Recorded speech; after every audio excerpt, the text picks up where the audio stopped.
नमस्कार दोस्तों। आज की वीडियो में हम लोग ज्योमेट्री के कुछ बेसिक कॉन्सेप्ट सीखेंगे।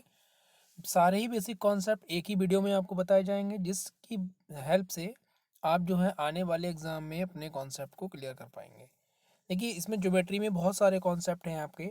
जैसे सबसे पहले हम लोग लाइंस के बारे में पढ़ेंगे, फिर ट्रायंगल है, ट्रायंगल के बाद सर्किल है, और इनके ऊपर डिपेंडेंट कुछ थ्योरम्स और प्रॉपर्टी। सारी ही थ्योरम्स और प्रॉपर्टी की बेसिक नॉलेज आपको होनी चाहिए, क्योंकि जो पेपर्स होते हैं उनमें कम से कम आपको 4-5 क्वेश्चन तो बेसिक ही मिल जाते हैं। एटलीस्ट आप अगर ज्योमेट्री में बेसिक कमांड अगर कर लेते हैं तो आप 2 से 4 क्वेश्चन तो ज़रूर करके आएंगे। ठीक है। तो आज के लेक्चर में सिर्फ हम आपको जो है केवल नॉलेज बेसिस पे चीज़ें बताएंगे, जिससे आपकी सारी प्रॉपर्टीज़ क्लियर हो जाएं, और आने वाले अगले लेक्चर्स में हम लोग डायरेक्ट क्वेश्चंस की प्रैक्टिस कर सकेंगे। जिनको भी ये कॉन्सेप्ट क्लियर नहीं है, प्रॉपर्टी नहीं पता है, वो अपना 1 बाय 1 करके देख सकते हैं और बाकी अपना लिख भी सकते हैं। ठीक है। तो सबसे पहले ज्योमेट्री का इंपॉर्टेंस क्या है ये भी हमने आपको बता दिया है, और इसका स्कोप क्या है। कम से कम हर एग्जाम में आपको 2 या 4 क्वेश्चन देखने को जरूर मिलेंगे। ठीक है। अच्छा, इस ज्योमेट्री में आप कैसे की कमांड कर सकते हैं। सबसे पहले आपका काम क्या रहेगा कि आप जो है सारी प्रॉपर्टीज़ को रिवाइज कर लें। जब सारी प्रॉपर्टी आपकी रिवाइज हो जाएगी, फिर आपको कोई दिक्कत नहीं आने वाली। ठीक है। तो सबसे पहले हम आपको लाइंस के बारे में बताते हैं। देखिए, लाइन क्या होती है। लाइन अगर हम डिफाइन करना चाहें तो लाइन हमारी जो होती है कई सारे पॉइंट्स को मिलाकर बन सकती है। ठीक है। यानी कि कोलिनियर पॉइंट में अगर लगा सकते हैं तो एक फिगर बन सकता है आपका जॉइंट कोलिनियर और नॉन कोलिनियर पॉइंट्स को। ठीक है। तो लाइंस के बारे में अगर हम डिफाइन करा जाए तो सबसे पहले आपको लाइंस अगर डिफाइन की जाएगी तो 2 टाइप की लाइन बनती है। पहली लाइन होती है आपकी स्ट्रेट लाइन, और दूसरी आपकी बनेगी कर्व लाइन। स्ट्रेट लाइन में क्या होता है कि आप सीधी सीधी एक लाइन खींचिए, और जिसके एंडिंग यानी कि जो छोर होते हैं उनको आप कितना भी स्ट्रेट खींच सकते हैं। ठीक है। लाइन का कोई भी एंडिंग और कोई भी लास्ट नहीं होता, यानी कि दोनों तरफ से आप इसको बढ़ा सकते हैं। ये आपकी स्ट्रेट लाइन हो जाती है। कर्व लाइन में क्या होता है कि आपकी लाइन का जो पाथ होता है वो बिल्कुल भी आपका स्ट्रेट नहीं होता है, मतलब सीधा नहीं होगा, वो हमेशा डाइवर्टेड में रहेगा। तो उसको क्या कहेंगे, हम लोग कर्व लाइन कहेंगे। ठीक है। लाइन सेगमेंट क्या होता है। देखिए, लाइन सेगमेंट में एक लिमिट होती है, 2 पॉइंट्स के बीच में फिक्स हो जाता है। मतलब हमने एक पॉइंट ए लिख लिया है, मान लो एक पॉइंट बी लिख लिया है, तो दोनों पॉइंट्स के बीच का जो हिस्सा बनेगा उसको हम कहेंगे लाइन सेगमेंट। सीधे सीधे आपको याद रखना, लाइन सेगमेंट। ठीक है। अगर हम लोग रेस के बारे में जानना चाहें तो रेस क्या होता है। अगर हम रेस डिफाइन करेंगे तो रेस क्या होती है। रेस में आपको 1 पॉइंट से स्टार्ट होगी और आपकी एक डायरेक्शन पाथ में चलती चली जाती है। इसको हम कहते हैं रेस। यानी कि जैसे एग्जाम्पल के तौर पर समझिए, अगर कोई भी हम टॉर्च से अगर लाइट ओपन करते हैं तो 1 पॉइंट स्टार्ट होके और एंडिंग पॉइंट पे चलती चली जाती है। ठीक है। तो यहाँ पर आपको शो किया गया है कि ए भी हमारे क्या है, एक रेज है। Next, parallel lines. देखिए, पैरेलल लाइंस क्या होती हैं कि अगर हम 2 लाइंस खींचते हैं, ठीक है, मान लीजिए यहाँ पे एग्जाम्पल में दिया गया है ए बी और सी डी, 2 पैरेलल लाइंस हैं। इन दोनों के बीच में हमेशा डिस्टेंस आपकी इक्वल रहेगी, कहीं पे भी आपस में ये मिलेंगी नहीं। इसके एग्जांपल में आप समझ सकते हो, जैसे लाइव ट्रेन की पटरी जो होती है वो हमारी पैरेलल लाइंस होती हैं। ठीक है। यानी इनकी जो परपेंडिकुलर डिस्टेंस होगी हर जगह पर इक्वल ही आपको मिलेगी। क्लियर। ठीक। नेक्स्ट देखिए, अगला हमारा पॉइंट क्या है इसमें, ट्रांसवर्सल लाइन क्या होती है। ट्रांसवर्सल लाइंस क्या होती हैं, जब 2 पैरेलल लाइंस को एक हमारी लाइन कट करती है। ठीक है। तो उसको हम क्या कह सकते हैं, ट्रांसवर्सल लाइन कह सकते हैं। अब ट्रांसवर्सल लाइन 2 पैरेलल लाइन हो सकती है, उनको काटे, या 3 हो या 4 हो, कितनी भी हो सकती है। उन सभी को काटती हुई एक लाइन आती है, उसको हम लोग क्या कहेंगे, ट्रांसवर्सल लाइन की। जैसे एग्जांपल में आपको यहाँ पे क्या शो हो रहा है कि हमारे पास यहाँ पे L1 L2 और L3 3 लाइन्स हैं। इनको ए बी और सी डी, ये 2 हमारी ट्रांसवर्सल लाइन है जो इनको कट कर रही हैं। ठीक है। अगला देखिए हमारे पास क्या दे रखा है। नेक्स्ट पॉइंट है आपका इंटरसेक्टिंग लाइन। इंटरसेक्टिंग लाइंस क्या होती है, जब 2 लाइंस आपस में कहीं भी क्रॉस करती हैं, यानी कि 2 लाइन एक दूसरे को कट करते हुए निकल जाती हैं, इनको हम क्या कहते हैं, इंटरसेक्टिंग ऑफ लाइंस कहा जाता है। और 2 स्ट्रेट लाइन जो होती है हमेशा एक ही जगह पर कट करेंगी, कई जगह पे कट नहीं करती हैं। ठीक है। परपेंडिकुलर लाइंस क्या होती है। देखिए, परपेंडिकुलर लाइंस में अगर हम डिफाइन करें कि अगर हमारे पास कोई भी एक एक स्ट्रेट लाइन है और उसको कोई भी एक लाइन इस तरीके से मिले कि दोनों के इंटरसेक्टिंग वाले पॉइंट पर 90 डिग्री का एंगल बन जाए, तो उसको हम क्या कहेंगे, परपेंडिकुलर लाइंस कहेंगे। तो इस सिंबल में आपको क्या दिख रहा है कि हमारा जो ए बी है वो सी डी पर परपेंडिकुलर है, और जो आपका ये साइन बना हुआ है ये बीच में इस टाइप का साइन होता है, इसको हमेशा परपेंडिकुलर का साइन यूज़ करते हैं, और पैरेलल्स के लिए दो लाइंस खींची जाती हैं। ठीक है, नेक्स्ट देखिए क्या आपका कॉन्करेंट लाइंस क्या होती हैं। कॉन्करेंट लाइंस में क्या होगा, जब दो या दो से अधिक यानी कि तीन भी हो सकती हैं, सॉरी तीन या तीन से अधिक अगर लाइन एक दूसरे को मिलती है कहीं पे या इंटरसेक्ट करती हैं तो उसको हम कहते हैं कॉन्करेंट लाइंस। ठीक है, इसको क्या कहेंगे हम लोग, कॉन्करेंट लाइंस कहेंगे। अगला देखिए क्या है, कोप्लेनर। कोप्लेनर क्या होते हैं, जहाँ पे लाइन आपकी सेम प्लेन पर लाई करती है वो हमारा कहलाता है कोप्लेनर लाइंस। ठीक है, इसमें क्या क्या पॉइंट आपको याद रखने होंगे। कोप्लेनर में देखिए तीन या तीन से अधिक पॉइंट जब एक ही जगह पर लाई करते हैं तो उसको कहते हैं हम कोलिनियर पॉइंट्स, एक ही साथ में होते हैं तीन या तीन से अधिक। ठीक है, उनको कहेंगे हम कोलिनियर पॉइंट्स। नेक्स्ट पॉइंट हमारे पास क्या है, जब हमारा एक पॉइंट खींचा जाता है, केवल एक एक तो ये हो गया, एक दूसरा ये आपको याद रखना है कि केवल दो पॉइंट से केवल एक ही लाइन आपकी ड्रॉ हो सकती है। ठीक है, नेक्स्ट पॉइंट आपको याद रखना है कि दो लाइन जब इंटरसेक्ट करती है तो उसका केवल एक ही पॉइंट बनेगा, इंटरसेक्टिंग पॉइंट केवल एक होता है, ये आपको याद रखना है।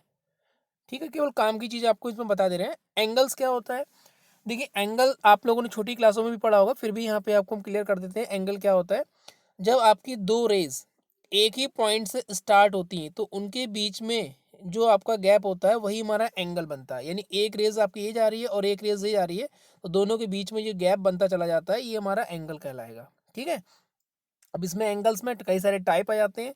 पहला आपका आता है एक्विड एंगल। देखिए एक्विड एंगल की क्या पहचान है, आपको सीधा याद रखना है कि अगर हमारा 0 से 90 के बीच में कोई भी एंगल वेरी करता है, मतलब 0 से ज़्यादा होगा और 90 से कम होता है, तो उसको कहते हैं हम एक्यूट एंगल। एक्यूट एंगल को हिंदी में कहेंगे न्यून कोण। ठीक है, उसके बाद अगला है आपका ऑब्ट्यूस एंगल। ऑब्ट्यूस एंगल में क्या होता है कि जब आपका एंगल 90 से ज़्यादा और 180 से कम हो जाता है, 90 से ज़्यादा हो गया 180 से कम हो जाएगा तो उसको हम कहेंगे ऑब्ट्यूस एंगल। ऑब्ट्यूस एंगल को हिंदी में कहते हैं अधिक कोण। ठीक, नेक्स्ट है आपका राइट एंगल। देखिए राइट एंगल में क्या होता है कि जब आपका एक कोण 90 डिग्री बन जाए, ठीक है 90 डिग्री अगर शो हो रहा है तो ये हमारा क्या कहलाएगा, right angle triangle, sorry right angle angle. Next है आपका स्ट्रेट लाइन। स्ट्रेट लाइन में क्या होता है, जब हमारी दोनों रेज के बीच में 180 डिग्री का एंगल शो होता है, यानी एक दूसरे के जस्ट अपोजिट हो जाती है, एक दूसरे के जस्ट अपोजिट हो जाती है, तो ये एंगल जो हमारा बना है ये हमारा कहलाएगा स्ट्रेट एंगल, यानी कि 180 डिग्री। ठीक है, उसके बाद अगला आता है हमारा रिफ्लेक्स एंगल। रिफ्लेक्स एंगल की क्या पहचान होती है, वो एंगल्स जो आपके 180 से ज़्यादा बट 360 से लेस होते हैं। ठीक है, यानी कि 180 से ज़्यादा हो जाएंगे 380 से कम होंगे, उनको हम कहेंगे रिफ्लेक्स एंगल। ये आपके रिफ्लेक्स एंगल हो जाते हैं। कॉम्प्लीमेंट्री एंगल क्या होते हैं, हिंदी में कहते हैं इसको पूरक कोण। कॉम्प्लीमेंट्री एंगल की पहचान आपको याद रखनी है कि वो दो एंगल जिनका टोटल यानी सम हमेशा जो होता है वो 90 डिग्री होता है, वो आपका कहलाएगा कॉम्प्लीमेंट्री एंगल या फिर पूरक कोण। सम ऑफ इक्वल कितना होगा, 90। इसमें आपका एंगल 1 और एंगल 2 को मिलाकर 90 होगा, 90 से ज़्यादा नहीं हो सकता है। ठीक है, ये हो गया आपका कॉम्प्लीमेंट्री एंगल। ये सारे आपको एक एक बार रिवाइज कर लेने, क्योंकि चैप्टर्स में क्वेश्चन भी लगाएंगे तो ये बीच बीच में यूज़ होंगे। अब आपको इनका मतलब ही नहीं पता होगा तो आप क्वेश्चंस को नहीं लगा पाएंगे। तो सीधे सीधे इनकी प्रॉपर्टीज़ को याद करिए, लिखिए, बार बार सीखिए, तभी आपके दिमाग में बैठेंगी और ज्योमेट्री फिर बहुत आसान हो जाएगा। नेक्स्ट है आपको सप्लीमेंट्री एंगल। देखिए सप्लीमेंट्री एंगल में क्या होता है कि वो दो एंगल जिनका टोटल आपका जो होता है मिलाकर के 180 के बराबर हो जाए। कॉम्प्लीमेंट्री में 90 होता है, सप्लीमेंट्री में 180 होता है। सप्लीमेंट्री को संपूरक कोण कहते हैं हिंदी में। ठीक है, सप्लीमेंट्री एंगल हो जाएगा। अच्छा नेक्स्ट देखिए क्या है, लीनियर पेयर। लीनियर पेयर में क्या होता है, आपको इसमें केस 1 और केस 2 दे रखे थे, ये लीनियर पेयर होते हैं। अभी आपको शो करते हैं कहाँ पे, ये वाला, ये लीनियर पेयर कहलाते हैं आपके। आपको एंगल 1 और एंगल 2 जो लीनियर फॉर्म में दिए गए इनको क्या कहेंगे हम लोग, लीनियर पेयर कहेंगे। इन्हीं को हम एडजेसेंट एंगल भी कह देते हैं। एडजेसेंट का मतलब क्या है, जो पास पास में एंगल होते हैं। ठीक है, तो एंगल 1 और एंगल 2 आपके एक साथ है और एक पास में एंगल है, तो उनको क्या कहेंगे हम लोग, एडजेसेंट एंगल भी कह सकते हैं। नेक्स्ट देखिए क्या है, एडजेसेंट एंगल ही दे रखा है आपको, तो क्या याद रखना है कि एंगल 1 और एंगल 2 इसमें आपको शो हो रहा है कितना एडजेसेंट एंगल है। कैसे, जब आपके एक ही साइड में वेरी करते हैं, इसमें आपका एंगल L1 और L2 ये एडजेसेंट एंगल हो जाएंगे, ये L1 L2 ये आपके एडजेसेंट एंगल हो सकते हैं, L2 या L3 ये भी आपके एडजेसेंट एंगल हो सकते हैं। जिस तरीके से क्वेश्चन पूछेगा वैसे आपको यूज़ कर लेना है। ठीक है, नेक्स्ट देखिए वर्टिकली अपोजिट एंगल क्या होते हैं। देखिए जब दो लाइनें आपस में क्रॉस करती हैं, मिलती हैं कहीं पे, मिलने के बाद इनके जो वर्टेक्स बनते हैं, इनके अपोजिट साइड के जो एंगल होते हैं वो हमेशा इक्वल होते हैं। जैसे यहाँ पे आपको शो हो रहा है ये एंगल 1 और एंगल 2 ये आपका हमेशा इक्वल होगा, एंगल 3 और एंगल 4 ये आपके हमेशा इक्वल होते हैं। तो ये वर्टिकली अपोजिट एंगल कहलाते हैं जब लाइन आपस में कट करती हैं तो। ठीक है, next angle between parallel lines. अब ये आपके लिए काफ़ी इंपॉर्टेंट है कि क्वेश्चन यहीं से निकलने शुरू हो जाते हैं। इतनी ही प्रॉपर्टी से काफ़ी क्वेश्चन मिल जाएंगे आपको बेसिक, जिनको अगर क्रॉस करना है ज्योमेट्री तो कम से कम इतना तो नॉलेज आपको होना ही चाहिए। ठीक है, अब इसमें देखिए जब दो लाइंस पैरेलल होती हैं तो उनके बीच में कुछ एंगल्स बनते हैं। कौन कौन से एंगल्स हैं, क्या एंगल बनते हैं, देखिए आपको समझाते हैं। देखिए इसमें सबसे पहले आपको याद रखना है करस्पॉन्डिंग एंगल। करस्पॉन्डिंग एंगल क्या होता है हमारा, जो दो पैरेलल लाइंस को जब एक ट्रांसवर्सल लाइन ये T1 जो कट कर रही है इसको, तो ये एंगल जो हमारा 1 बना है और एंगल 5 बना है, ये हमारा क्या बनेगा करस्पॉन्डिंग एंगल। सेम आपका एंगल 2 और एंगल 6 ये भी हमारा करस्पॉन्डिंग एंगल है। और एंगल आपका 4 8 हो जाएगा, 3 और 7 हो जाएंगे। ये आपके जो पेयर बनेंगे ये आपके करस्पॉन्डिंग एंगल के पेयर हो जाएंगे। इसके बाद है अल्टरनेट एंगल। देखिए अल्टरनेट एंगल में आपको क्या याद रखना है कि जो एंगल जेड की फॉर्म में आपको शो हो रहा है, जैसे एंगल 3 और एंगल 6 ये देखिए आपको इस तरीके से दिखाई देगा, ये वाला इस तरीके से जो दिखाई देंगे वो आपके क्या होते हैं, अल्टरनेट एंगल होते हैं। आपका इसी टाइप से एंगल 4 और एंगल 5 ये आपके क्या हो जाएंगे, अल्टरनेट एंगल हो जाएंगे। अच्छा, कुछ इंटीरियर होते हैं और कुछ आपके एक्सटीरियर होते हैं। तो इंटीरियर कौन से होते हैं, जो दो लाइन्स के बीच में बनते हैं, जैसे एंगल 3 और एंगल 6 ये हमारे बन गए थे इंटीरियर। एंगल 4 और एंगल 5 ये भी इंटीरियर हो गया। और आपका एक्सटीरियर क्या होता है, जैसे एंगल 1 और एंगल 8 ये भी हमारे क्या हो जाएंगे, एक्सटीरियर हो जाएंगे। एंगल 2 और एंगल 7 ये हमारे एक्सटीरियर अल्टरनेट एंगल हो जाएंगे। तो ये इंटीरियर और एक्सटीरियर दोनों टाइप से आपको याद रखना है। अच्छा, फिर आता है आपको वर्टिकली अपोजिट एंगल।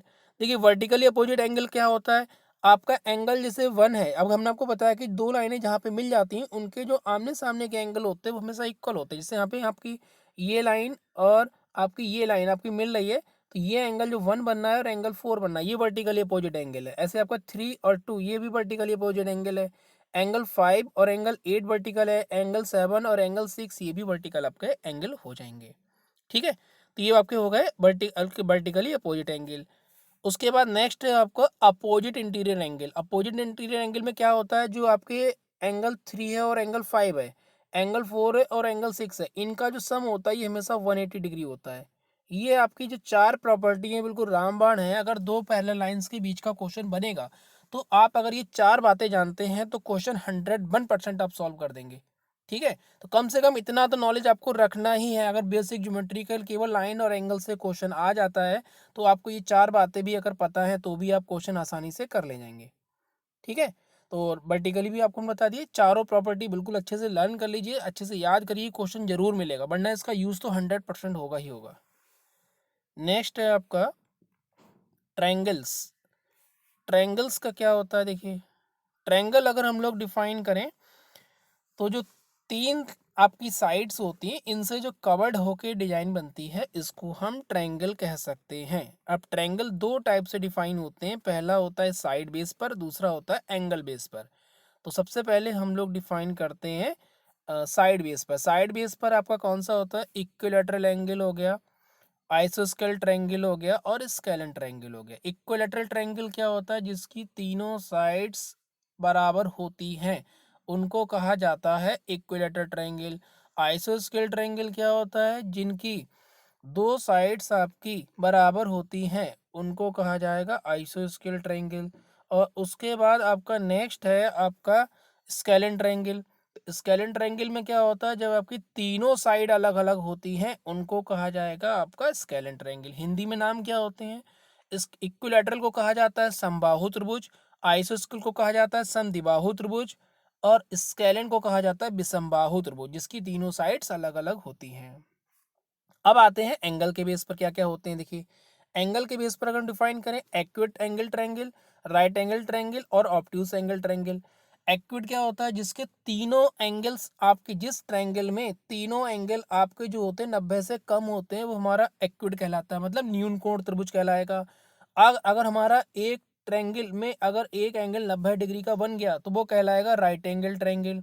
ठीक है, ऐसे हमारा एक ट्रायंगल में अगर एंगल हमारा जो है ये इस टाइप से बनेगा, अगर हमारा ये इस टाइप से बन जाता है ट्रायंगल में, एक एंगल जो होता है 90 से ऊपर निकल जाता है, तो वो हमारा कहलाएगा ऑब्ट्यूस एंगल, यानी कि अधिक कोण त्रिभुज। ये आपके 3 टाइप के त्रिभुज ही हो गए। तो आपको याद रखना है त्रिभुज की 2 वैरायटी होती है, साइड के बेस पर और एंगल के बेस पर। अब आते हैं जहाँ से क्वेश्चन हमारे बनने शुरू होते हैं, सिमिलर ट्रायंगल अपने अपने आप में इंपॉर्टेंट रहता है। देखिए सिमिलर ट्रायंगल्स की क्या डेफिनेशन है, क्या पहचान है, ये आपको बहुत अच्छे से याद रखनी है। अगर दो त्रिभुज आपको दिख रहे हैं, कैसे कह सकते हैं कि ये दोनों आपके जो है सिमिलर होते हैं। देखिए दोनों त्रिभुज की अगर तीनों एंगल्स एक दूसरे के बराबर हैं, यानी कि इसमें आपका एंगल एंगल और एंगल, अगर ये रूल कहीं पर लग रहा है, तो ये आपकी जो प्रॉपर्टी होती है, ये सिमिलर ट्रायंगल की प्रॉपर्टी होती है। यानी कि पहले त्रिभुज के तीनों कोण दूसरे त्रिभुज के तीनों कोण के बराबर हैं, तो ये हमारा कहलाएगा सिमिलर ट्रायंगल। क्लियर? ठीक है, अगला आता है हमारा कॉन्ग्रुएंट ट्रायंगल। फिर इनके कितना डिफरेंस बताते हैं। देखिए कॉन्ग्रुएंट ट्रायंगल क्या होता है कि दो त्रिभुज अगर आपको एक जैसे दिख रहे हैं तो वो सिमिलर तो हैं, पक्का है। अच्छा, कॉन्ग्रुएंट का मतलब क्या होता है हिंदी में? सर्वांग। तो आप सीधे सीधे डिफाइन करें कि वो त्रिभुज जिसके सभी अंग दूसरे त्रिभुज के सभी अंगों के समान हैं, तो वो कहलाएगा हमारा कॉन्ग्रुएंट ट्रायंगल। जैसे पहला इसमें प्रॉपर्टी होती है, अगर पहले त्रिभुज की तीनों साइड्स दूसरे त्रिभुज की तीनों साइड्स के बराबर है, तो वो हमारा क्या कहलाएगा? कॉन्ग्रुएंट ट्रायंगल कराएगा। मतलब इसकी पहली आपको प्रॉपर्टी क्या याद रखनी है? S S S, side side side, वही आपको दे रखा है यहाँ पे। पहले त्रिभुज की पहली साइड ये इसके बराबर है, ये वाला इसके बराबर है और ये इसके बराबर है, तो ये हमारा क्या हो जाएगा? कॉन्ग्रुएंट ट्रायंगल हो जाएगा।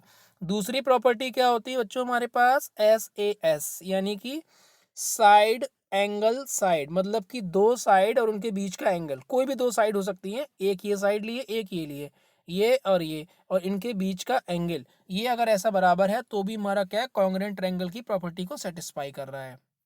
तीसरी प्रॉपर्टी, अगर एंगल साइड एंगल प्रॉपर्टी भी कहीं लग रही है, मतलब कि दो एंगल और उनके ठीक बीच की साइड, ये याद रखना है, साइड की नहीं होनी चाहिए, बीच वाली साइड, दो एंगल और उनके बीच की साइड अगर दूसरे त्रिभुज के बराबर है, तो ये हमारा कॉन्ग्रुएंट ट्रायंगल की प्रॉपर्टी को सेटिस्फाई करेगा। क्लियर? उसके बाद चौथी प्रॉपर्टी है आपकी R H S, right hypotenuse और साइड, मतलब कि है दो त्रिभुजों में एक एंगल तो 90 डिग्री होना चाहिए। ठीक है, और हाइपोटेनियस का मतलब हिंदी में होता है कर्ण, मतलब कि 90 डिग्री के सामने वाली साइड ये बराबर होनी चाहिए, और बची हुई साइड आपकी कोई भी एक अगर बराबर हो जाती है, यानी कि आर एच एस की प्रॉपर्टी आपकी सेटिस्फाई हो जाएगी। क्या याद रखना है? एक त्रिभुज में अगर आपके समकोण त्रिभुज में एक तो 90 डिग्री का एंगल हो गया, दूसरा हाइपोटेनियस बराबर होना चाहिए, और तीसरा आपका कोई भी एक साइड बराबर हो जाएगी, तो ये आपकी चार प्रॉपर्टी किसकी बनती है? कॉन्ग्रुएंट ट्रायंगल की। फिर से एक बार रिवीजन कर देते हैं आपका। सबसे पहला था आपका साइड साइड साइड, ठीक है, यानी कि पहले त्रिभुज की तीनों साइड दूसरे त्रिभुज के तीनों साइड के बराबर। फिर था आपका साइड एंगल साइड, मतलब दो साइड और उनके बीच का एंगल। फिर आपकी तीसरी प्रॉपर्टी है एंगल साइड एंगल, ठीक है, और चौथी प्रॉपर्टी आपकी कौन सी है? आरएचएस। ये आपको चार प्रॉपर्टी याद रखनी है कॉन्ग्रुएंट ट्रायंगल की। दोनों में देखो अंतर क्या है, जो ट्रायंगल हमारा कॉन्ग्रुएंट है वो सिमिलर भी होता है, बट जो ट्रायंगल सिमिलर है वो कॉन्ग्रुएंट नहीं होगा। ठीक है, जो चीज दिखने में है एक जैसी वो हमारी सिमिलर तो हो सकती है बट कॉन्ग्रुएंट नहीं होगी, बट जो कॉन्ग्रुएंट है वो हमारा सिमिलर अपने आप हो जाता है। ये आपको अंतर दोनों में याद रखना है। ठीक है, नेक्स्ट मीडियन पे आते हैं। देखिए मीडियन क्या होता है? मीडियन को हिंदी में कहते हैं माध्यिका। अगर वर्टेक्स से एक ऐसी लाइन खींची जाए जो सामने वाली साइड को ठीक आधा आधा कर देती है, जहाँ पे मिलेगी उसको आधा आधा करेगी। ठीक है, ऐसे हमारे पास दूसरी वर्टेक्स से खींची है वो भी आधा आधा करेगी, तीसरे वर्टेक्स से खींची है वो भी आधा आधा करेगी। तो ऐसी लाइन को हम क्या कहते हैं? मीडियन कहते हैं, माध्यिका कहते हैं। क्या पता है? वर्टेक्स से ऐसी लाइन खींचिए जो ठीक सामने वाली साइड को आधा आधा कर दे, ठीक है, उसको कहेंगे हम मीडियन या माध्यिका। इसी में आपको सेंट्रॉइड बताते हैं, जब तीनों मीडियन कहीं पे मिलती है हमारी, ओ पॉइंट पे मान लो मिल गई, तो इस पॉइंट को कहा जाता है सेंट्रॉइड या केंद्रक। ठीक है, माध्यिकाओं के कटान बिंदु को या मिलने वाले बिंदु को क्या कहते हैं? सेंट्रॉइड कहते हैं। ये अगली लाइन में आपको डिफाइन किया गया है। ठीक है। अच्छा, एक चीज़ और याद रखनी है कि जो मीडियन होती है इनका जो कट पॉइंट होता है ये सेंटर, ये आपका 2:1 में होता है। मतलब ये ऊपर वाला पार्ट होगा 2 हिस्से में, एक पार्ट होगा नीचे हिस्से में। तो इनका अनुपात भी आपको कई बार क्वेश्चनों में देखने को मिलेगा, 2:1 होता है, ये आपको ध्यान रखना है। ठीक है, मीडियन जहाँ पे मिलती है उस पॉइंट से यानी सेंट्रॉइड से वर्टेक्स तक की जो दूरी होगी वो दोगुनी होगी, और वर्टेक्स से जो बेस लाइन होती है वहाँ तक की दूरी कितनी होती है, वो एक गुनी होती है, या सिंगल हो या रेशियो कहेंगे 2:1 होता है। ये हमारा हो जाता है मीडियन। ठीक है, 3 बातें याद रखनी, मीडियन क्या होता है, सेंट्रॉइड क्या होता है, रेशियो कितना होता है। बाकी इसमें और भी बातें होंगी, वो हम आपको आगे बताएंगे। इसका आपको एक चीज़ डिफाइन करनी है कि जो इसमें जो एरिया बनता है, एरिया के बारे में भी समझ लीजिए, एरिया के भी ऊपर क्वेश्चन कई बार मिलेगा। जैसे हमारे पास एंगल है यहाँ पे, मान लो ट्रायंगल ABOD, ये अगर हम देखते हैं ये वाला जो पार्ट बनता है मीडियन से अगर कभी भी बनेगा तो ये सारे पार्ट जितने भी बनना है ये अंदर त्रिभुज के सारे ट्रायंगल के पार्ट आपस में बराबर होते हैं, यानी हम कह सकते हैं इनका एरिया आपस में इक्वली डिवाइड हो जाएगा। अगर कहा जाए BOD कितना है तो BOD आपका कितना हो जाएगा, 1 2 3 4 5 6, मतलब हमारा कह सकते हैं ये हो जाएगा 1/6 ऑफ ट्रायंगल ABC, मतलब ABC ट्रायंगल का 1/6 पार्ट हो जाएगा। ठीक है, सेम अगर आप इसको देखें, अगर BOC कितना हो रहा है, ट्रायंगल BOC, तो देखिए ट्रायंगल BOC में एक हिस्सा ये हो गया, एक हिस्सा ये हो गया, एक हिस्सा ये हो गया, मतलब 3 हिस्सा हो रहा, तो इसको हम क्या लिख सकते हैं, 1/3 लिख सकते हैं। क्लियर, तो ये चीज़ें आपको ध्यान रखनी है, एरिया आपका इक्वली डिवाइड होता है हर चीज़ में। एल्टीट्यूड क्या होता है, एल्टीट्यूड हमारी वो लाइन होती है, या आप कहेंगे वर्टेक्स से खींची गई ऐसी लाइन जो सामने वाली साइड पे 90 डिग्री बनाती है। ठीक है, ये 90 डिग्री बनाएगी, ये इसकी गारंटेड होती है। तो क्या प्रॉपर्टी है एल्टीट्यूड की, एल्टीट्यूड की प्रॉपर्टी है सामने वाली साइड पे 90 डिग्री बनाती है, ये आपकी एल्टीट्यूड की प्रॉपर्टी है। बट इस साइड को आधा आधा नहीं करेगी, ये ध्यान रखना है। ये जो साइड है आपकी ये आधा आधा नहीं करती है। ये नहीं होगा कि आप BD बराबर DC लिख दें और कहें कि एल्टीट्यूड की प्रॉपर्टी, तो गलत हो जाएगा। क्या याद रखना पॉइंट, कि वर्टेक्स से ऐसी लाइन खींची जाती है जो सामने वाली साइड को मिले तो वहाँ पे 90 डिग्री बना दे। ठीक है, यानी कि परपेंडिकुलर होना चाहिए, तो ये हमारा एल्टीट्यूड होता है, यानी कि इसको एल्टीट्यूड कहते हैं। ठीक है, नेक्स्ट देखिए क्या है, परपेंडिकुलर बाइसेक्टर का क्या काम है। परपेंडिकुलर बाइसेक्टर के नाम में ही डिफाइन हो रहा है, एक तो बाइसेक्ट करेगा आधा आधा करना, दूसरा इसका काम है परपेंडिकुलर, मतलब वर्टेक्स से ऐसी लाइन खींची गई है जो आपकी सामने वाली लाइन को आधा आधा भी करेगी और साथ में 90 डिग्री भी बनाएगी। मतलब मीडियन और एल्टीट्यूड दोनों को मिला देते हैं तो उसको हम क्या कहते हैं, परपेंडिकुलर बाइसेक्टर कहते हैं। ठीक है, ये आपको याद रखना है। नेक्स्ट पॉइंट है आपको ऑर्थो सेंटर क्या होता है। ऑर्थो सेंटर आपका एल्टीट्यूड से बनता है। अगर तीनों एल्टीट्यूड किसी पॉइंट पर आके मिल जाते हैं, जैसे ये एल्टीट्यूड एक हो गया 90 डिग्री बना रहा है, दूसरा आपका ये बना रहा है, तीसरा आपका ये बना रहा है, तो ये बीच में जो पॉइंट O बनता है इसको हम कहते हैं ऑर्थो सेंटर या लंब केंद्र कहते हैं। ठीक है, क्या पहचान है कि जब तीनों एल्टीट्यूड कहीं पे मिलते हैं, किसी ट्रायंगल के अंदर किसी पॉइंट पर मिलते हैं, उसको हम कहते हैं ऑर्थो सेंटर या लंब केंद्र। और ये आपकी एक इंपॉर्टेंट प्रॉपर्टी है जो आपको याद रखनी है, कि जो एंगल बनना है BOC का हमेशा सम जो होता है ये आपको 180, सॉरी एंगल का सम जो होता है ये आपका ऊपर वाले एंगल को मिला करके 180 के बराबर होता है। ये इसको ऐसे भी लिख सकते हैं कि अगर आपको एंगल BOC निकालना है तो ये हो जाएगा 180 माइनस का एंगल A। ये किसके साथ में होता है, ये आपका एल्टीट्यूड के साथ में होता है, ये ऑर्थो सेंटर के साथ में होता है। इसी की 3 प्रॉपर्टी हैं जो आपको अभी आगे देखने को मिलेंगी। ठीक है, नेक्स्ट है आपका, ये तीनों के लिए उन्होंने लिख रखा है इन सेंटर। इन सेंटर क्या होता है, अंतः केंद्र। इन सेंटर में आपको ध्यान रखना है कि एंगल वाइज सेक्टर से बनता है ये। ठीक है, एंगल वाइज सेक्टर से बनता है, ये चीज ध्यान रखनी है। एंगल वाइज सेक्टर क्या होता है कि वर्टेक्स से ऐसी लाइन खींची जाए जो वर्टेक्स के एंगल को ही आधा आधा कर देती है। मतलब ये जो एंगल जो बन रहे हैं ये दोनों आपस में बराबर होंगे और सामने कहीं पे जाके मिले इससे कोई फर्क नहीं पड़ रहा है। सामने वाली साइड आधी आधी हो भी सकती है, 90 डिग्री बन भी सकता है, ये ट्रायंगल पे डिपेंड करेगा। बट हाँ, एंगल आपका जो होगा जहाँ से ओरिजिन होगी लाइन, वो आपका एंगल जो होता है आधा आधा बढ़ जाता है। इसको हम कहते हैं इनको क्या कहते हैं, एंगल वाइज सेक्टर कहते हैं। और ये तीनों लाइन जहाँ पे आके मिलती हैं, ठीक है, ये हमारा क्या कहलाएगा, ये सेंटर कहलाएंगे, इसका इन सेंटर कहलाएगा, सॉरी ये क्या कहलाएगा, इन सेंटर कहलाता है। अंदर बनना है इसलिए इन सेंटर कहलाता है ये।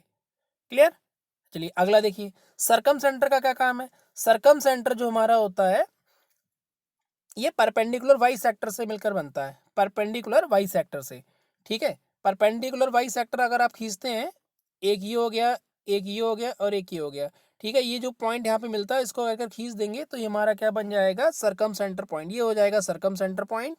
ठीक है, और ये सर्कम सर्कल कहलाता है, यानी कि परिकेंद्र या परिकेंद्री कहलाएगा। ठीक है, हिंदी में परिकेंद्र कहते हैं इसको। चारों पॉइंट क्लियर होने चाहिए अच्छे से, तभी आपका रिवीजन हो पाएगा, वरना ये सब कंफ्यूज करके सब क्वेश्चन हो जाएंगे गलत। फिर से एक बार आपको रिवीजन करा देते हैं क्या क्या था। देखिए, सबसे पहले आपका मीडियन से मिलकर बनता है, उसको हम सेंट्रॉइड कहते हैं। ठीक है, अल्टीट्यूड से मिलकर बनता है, उसको ऑर्थोसेंटर कहते हैं।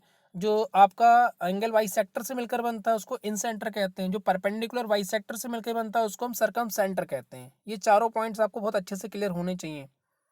ठीक है, पाइथागोरस थ्योरम दे रखी है, ये आपकी इंपॉर्टेंट होती है। पाइथागोरस थ्योरम क्या होती है कि किसी भी ट्रायंगल की दो साइड्स के स्क्वायर का सम तीसरी साइड के स्क्वायर के बराबर होता है। ये हमारा क्या कहलाता है, पाइथागोरस थ्योरम कहलाती है। और ज़्यादातर ये किस में लगती है, ये आपकी जो होती है राइट एंगल ट्रायंगल में ही लगेगी, ये आपको ध्यान रखना है।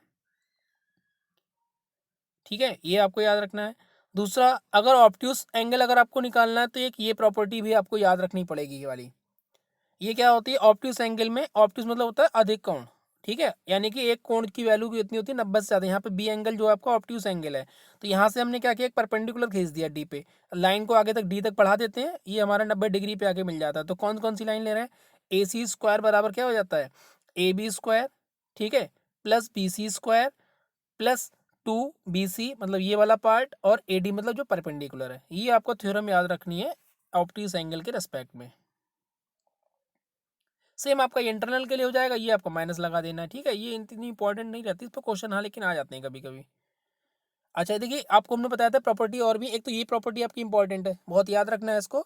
ये आपकी कहाँ लगती है, जब आपका इन सेंटर बनेगा तब भी ये लगेगी, सेंट्रॉइड बनेगा तो भी ये लगेगी। ठीक है, इन सेंटर और सेंट्रॉइड में ही लगती है। कैसे लगेगी, जैसे आपको ये ट्रायंगल दिया है, मान लो ए है, ये बी है और ये सी है। ठीक है, तो ये इस टाइप से आपका जो यहाँ पे जो कट कर रहा था ये ओ पॉइंट, तो ये जो आपका एंगल है, एंगल BOC, ये वाला एंगल जो होता है 90 प्लस ऊपर, ठीक इसके ऊपर जो भी एंगल बनेगा उसका हाफ करके इसमें जोड़ देंगे।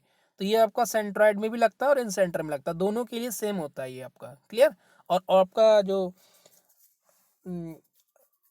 ऑर्थो सेंटर था वो आपका अलग था, वो 180 माइनस करके हो जाता है, 180 प्लस करके हो जाता है। ठीक है, ये आपको दोनों बातें ध्यान रखनी है।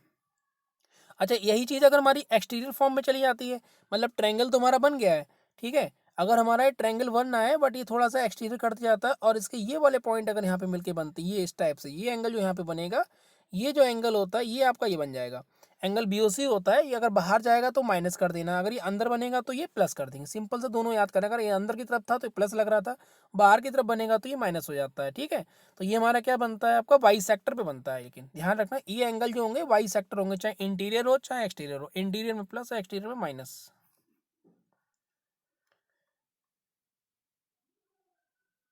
अच्छा, नेक्स्ट प्रॉपर्टी आपकी क्या है, जब मीडियन आपकी किसी भी ट्रायंगल में मिलती है, तीनों मीडियन जो होती हैं उनके रेस्पेक्ट में ये रेशियो आपको याद रखना है। ठीक है, पहली मीडियन, दूसरी मीडियन, तीसरी मीडियन, मतलब AD plus BE plus CF, तीनों का जो सम होता है ये हमेशा तीनों साइड्स के सम से दुगने से अधिक, दुगने में अधिक रहता है ये। ठीक है, या कहेंगे तीनों का हाफ होता है, कुछ भी बोल सकते हो आप। इक्वल मिला के आपको याद रखनी है प्रॉपर्टी। अच्छा, एक ये वाली प्रॉपर्टी भी बहुत इंपॉर्टेंट है आपकी, ये भी याद रखनी है। इसमें क्या देखो खास बात है आपकी, कि जब हमारा किसी भी ट्रायंगल में, किसी भी ट्रायंगल में एक तो एल्टीट्यूड मतलब जो 90 डिग्री बना रही है, और एक ही मीडियन, मीडियन मतलब आधा आधा कर रही है, इन दोनों के बीच का जब भी एंगल पूछेगा तो आपको क्या याद रखना है कि दोनों बेस एंगल का माइनस करके आधा कर देना है, यानी कि एंगल B और एंगल C का हाफ कर देंगे। तो ये हमारी प्रॉपर्टी बन जाती है कौन सी, NAAM के लिए। ठीक है, वही चीज़ यहाँ पे देखो दे रखी है, ये आपको याद रखनी है, इस पर डायरेक्ट क्वेश्चन पूछा गया है।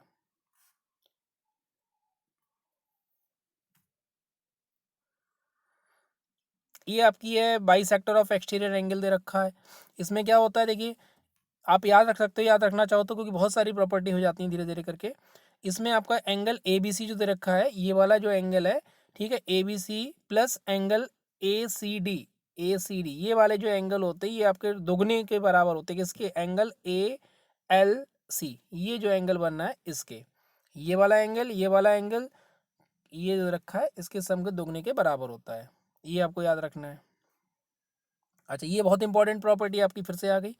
इस प्रॉपर्टी में देखो क्या बोला गया है कि आपका, सीधे से शब्दों में समझाएं कि अगर दो ट्रायंगल हमारे बन रहे हैं, दोनों का अगर बेस हमारा सेम है, ठीक है, और ये अगर दूसरा ट्रायंगल पहले वाले ट्रायंगल के बेस एंगल का बाइसेक्ट करके बनाया गया है, तो ये जो हमेशा आपका जो वर्टेक्स एंगल होता है, इस वाले एंगल का और इस वाले एंगल का जो रेशियो होगा वो आपका 2:1 होगा। मतलब ये वाला जस्ट हाफ हो जाता है। अगर ये हाफ करके बनेगा तो ये हाफ हो जाएगा। सीधे सीधे याद रखो, ये आधा आधा हो रहा है तो ये बाइसेक्ट करके आधा हो जाता है। तो ये आपको याद रखना है, ठीक है। लेकिन वर्टेक्स लाइन एक ही होनी चाहिए, मतलब बेस उनका सेम होना चाहिए, ठीक है। नेक्स्ट आपका देखो क्या दे रखा है, क्वाड्रिलेटरल है। क्वाड्रिलेटरल में एंगल ट्रायंगल दे रखा है ए पी बी। ये आपको क्या याद रखना है, जैसे एंगल ए पी वी, ये वाला जो ट्रायंगल का एंगल होगा, ये सामने वाले जो एंगल हैं इनको घटा करके आधा होता है, ये याद रखना है आपको। अच्छा, ये प्रॉपर्टी मीडियन के ऊपर आ गई, बहुत इंपॉर्टेंट है। जब भी आपकी कोई मीडियन की प्रॉपर्टी बनेगी, ठीक है, उस पर क्वेश्चन देखने को कई बार मिल जाता है। जैसे यहाँ पे क्या दे रखा है, ए बी अपॉन ए सी, मतलब ये वाली लाइन और ये वाली लाइन, ये मीडियन के रेस्पेक्ट में होता है, ध्यान रखिएगा। ए बी और ए सी का जो अनुपात होता है, मीडियन जो सामने वाली साइड को मिल रही है, तो ये वाला बी डी और डी सी, ये दोनों के रेशियो आपस में बराबर होते हैं, ठीक है, ये आपको याद रखना है। उसके बाद आपका एंगल है bisect, angle bisect. If A D is the bisect of the angle A, अगर आपका इसमें एंगल बाइसेक्ट करेगा तो भी यही अनुपात बनेगा, सेम रहेगा दोनों के लिए। मतलब क्या लिखेंगे हम इसमें, ए बी अपॉन ए सी बराबर हो जाता है B D upon D C, ये आपके रेशियो इक्वल होते हैं। ये दोनों प्रॉपर्टी अपने आप में इंपॉर्टेंट है। नेक्स्ट, अगर आपसे पूछा गया है कि अगर दो लाइन हमारी पैरेलल हैं, ट्रायंगल के अंदर ट्रायंगल की बात हो रही है, अगर हमारी ये लाइन इस लाइन के पैरेलल है, तो जो ये बेस लाइन जो होती है पूरी, ये इसका आधा कौन सा बनेगा, डी बनेगा, ठीक है, ये आपको ध्यान रखना है। लेकिन ये मिड पॉइंट होगा तभी, इसे मिड पॉइंट थ्योरम भी कहते हैं हम लोग, ठीक है। क्या याद रखना है इसमें, अगर हमारे पास बेस लाइन है, ये अगर हमारे पास बेस लाइन बन रही है, ये बी सी, ये बी सी और ये डी, इनका जो रेशियो होता है ये आपका हाफ में होता है। मतलब अगर बी सी की वैल्यू हमारे पास 2x है, तो डी ई की वैल्यू कितनी हो जाएगी, x हो जाएगी।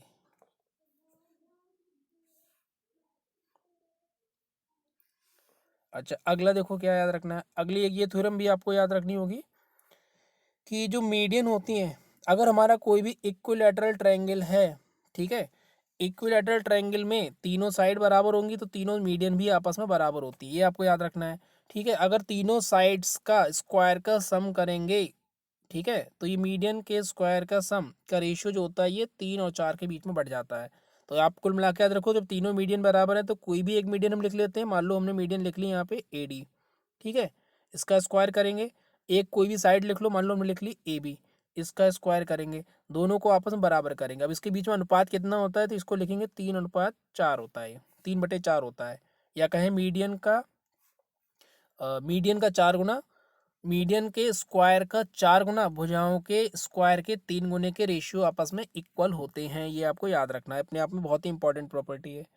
नेक्स्ट आपकी सिमिलर ट्रायंगल की प्रॉपर्टी, सिमिलर में क्या याद रखना है कि अगर दो ट्रायंगल का एरिया अगर आपका सिमिलर होगा तो उसकी साइड्स का रेशियो का स्क्वायर, ये भी हो सकता है, कोई भी एक वैल्यू लिख लो आप। मतलब अगर इसका हम एरिया ले रहे हैं ट्रायंगल ए बी सी का और डी ई एफ का, इन दोनों का एरिया ले रहे हैं, तो कोई भी एक साइड आप ले लीजिए, चाहे ये साइड ले लीजिए, चाहे ये साइड ले लो, चाहे परपेंडिकुलर ले लो, चाहे मीडियन ले लो, चाहे कुछ भी ले लो, आप दोनों का अनुपात हमेशा इक्वली बैलेंस कर सकते हैं, लेकिन स्क्वायर के फॉर्म में। तो एरिया का स्क्वायर होता है और पेरीमीटर में डायरेक्ट होता है, मतलब बिना स्क्वायर के होता है, ठीक है। आगे पेरीमीटर का भी आएगा, वो भी आपको बताते हैं। नेक्स्ट प्रॉपर्टी है आपकी, नेक्स्ट प्रॉपर्टी में देखिए क्या रहेगा, देखिए इस प्रॉपर्टी में क्या रहेगा, ये प्रॉपर्टी हमेशा आपके राइट एंगल ट्रायंगल में लगती है। राइट एंगल ट्रायंगल की देखो क्या प्रॉपर्टी इसमें कह रहा है, जिसमें अगर आपके वर्टेक्स से ऐसी लाइन खींची जाए जो सामने वाली साइड को आधा आधा कर रही है, मतलब कि मिड वैल्यू पे लग रही है, तो आपकी जो लाइन बनती है मिड को मिला करके, ये पी क्यू, ये लाइन और ये लाइन, इनका जो अनुपात होता है वो आपको दिया गया है। ये कितना है, पहली त्रिभुज की पहली भुजा, मतलब कि मीडियन ए क्यू, मीडियन ली गई हमारी ए क्यू, मीडियन है ए क्यू, इसका स्क्वायर प्लस दूसरी मीडियन है सी पी, इसका स्क्वायर का 4 गुना बराबर है किसके, हाइपोटेनियस। हाइपोटेनियस कितना है हमारा, ए सी, ए सी का स्क्वायर के 5 गुने के बराबर होती है। ठीक है, या फिर अगर हम पी क्यू लिखेंगे तो उसके 20 गुने के बराबर हो जाएगी। वही चीज़ यहाँ पे लिखी गई है, तो ये आप अच्छे से नोट कर सकते हैं। ये कई बार अपने आप में पूछी गई प्रॉपर्टी पे डायरेक्ट क्वेश्चन आता है। क्लियर। अगला देखिए क्या है ये। अब जो इम्पोर्टेंट है सिर्फ वही आपको हम बता दे रहे हैं, बाकी तो इसमें ट्रायंगल्स की प्रॉपर्टी बहुत सारी। एक तो ये याद रखनी बेटा, ये भी बहुत कई बार पूछी जाती है, इस पे क्वेश्चन भी आता है आपका। ये आपकी रहती है जैसे कि यहाँ पे शो कर रहा है, ये रहेगी आपकी बी डी का स्क्वायर बराबर होता है इन दोनों के मल्टीप्लाई का, मतलब कि A D into D C, ये याद रखनी है। ठीक। अच्छा, एक और इसमें प्रॉपर्टी होती है कि अगर आपको ये नहीं दे रखा है तो दूसरा क्या दे रखा होगा कि अगर आपको बी डी पूछा है तो बी डी क्या होता है, जो आपकी हाइपोटेनियस है उससे तो डिवाइड कर देते हैं, रिमेनिंग दोनों साइड का मल्टीप्लाई कर लेते हैं, ए बी और बी सी लिख देते हैं। तो ये भी आपकी किस में, राइट एंगल ट्रायंगल की प्रॉपर्टी में काम करेगी।